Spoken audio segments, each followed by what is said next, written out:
बिस्मिल्लाहिर्रहमानिर्रहीम। अस्सलाम वालेकुम। शाबान वो मुबारक महीना है जिसमें नबी करीम सल्लल्लाहु अलैहि वसल्लम रमज़ान के अलावा तकरीबन पूरे महीने के रोज़े रखते थे, सिर्फ आखिर में रोज़े तर्क फरमाया करते थे। इस सिलसिले में मुतअद्दिद अहादीस आती हैं जिनमें सौम शाबान की फजीलत और नबी करीम सल्लल्लाहु अलैहि वसल्लम के बिलखसूस इस माह में बाकसरत रोज़े रखने का बयान है।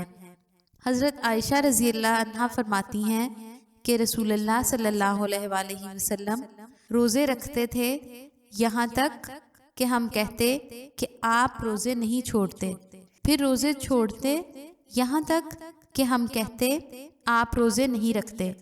और मैंने रसूलुल्लाह सल्लल्लाहु अलैहि वसल्लम को कभी किसी महीने के मुकम्मल रोज़े रखते हुए नहीं देखा सिवाय रमज़ानुल मुबारक के, और मैंने रसूलुल्लाह सल्लल्लाहु अलैहि वसल्लम को शाबान से ज़्यादा किसी महीने में रोज़े रखते हुए नहीं देखा।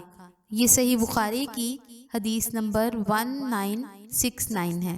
नेज़ हज़रत आयशा रज़ी अल्लाह अन्हा फरमाती हैं रसूलुल्लाह सल्लल्लाहु अलैहि वसल्लम को नफली रोज़ों के लिए सबसे महबूब महीना शाबान था, फिर आप इसे गोया रमज़ान ही से मिला दिया करते थे।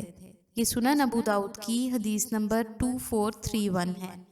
हज़रत उम्मे सलमा रज़ी अल्लाह अन्हा का बयान है, मैंने नबी करीम सल्लल्लाहु अलैहि वसल्लम को 2 महीने मुसलसल रोज़े रखते हुए नहीं देखा सिवाय शाबान और रमज़ान के।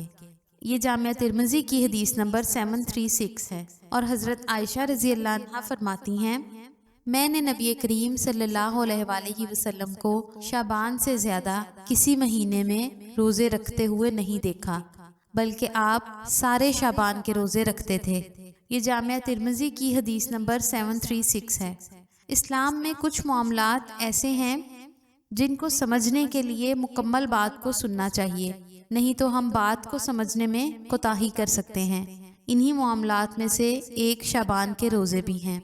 आइंदा वीडियोज़ में बयान करेंगे कि कसरत रोज़ों की क्या हिकमत है, इसके अलावा इन रोज़ों के हवाले से उम्मत के लिए क्या हुक्म है। वीडियो अच्छी लगे तो इसे लाइक और शेयर ज़रूर करें और हमारे चैनल इस्लामिक पोर्टल को ज़रूर सब्सक्राइब करें।